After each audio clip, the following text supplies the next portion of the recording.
Have you ever thought that it is God's generosity that provides the means and inspires us to also be generous? In preparation for the construction of the temple, the Bible reports on the generosity of Israel. First, King David gave lavishly out of his treasures.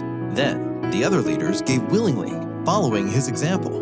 Inspired by their leaders, the rest of the people gave freely and wholeheartedly to the Lord. Seeing such an expression of generosity, David burst into praise and mentioned the factor driving such a profusion in giving. Who am I, and who are my people, that we should be able to give as generously as this?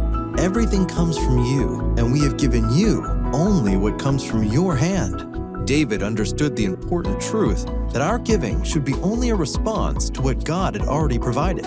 No one can outgive God. He, who is constantly providing us everything, enabling us to have what to give, is not able to replenish the resources if someone chooses to give everything? This was the mindset of David, a leader-giver in Israel. Abraham, a Maasai man, had a similar mindset. He was the owner of 1,000 head of cattle and large herds of sheep and goats. Acknowledging that God was the source of his blessings, he decided to place his cattle in large pens and counted them as they walked through a chute. Abraham dedicated each 10th cow as a tithe for God. His friends and acquaintances were amazed. In their culture, people's wealth is measured in cattle.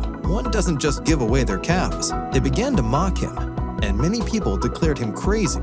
But the laughter abruptly stopped 9 months later when 40 of Abraham's cows gave birth to twins. In addition, many of his goats and sheep birthed triplets. Does he speak and then not act? Does he promise and not fulfill? As we worship with our tithe and promise, let us reflect on the truthfulness of these words in our own life. May we put our desires last and God first.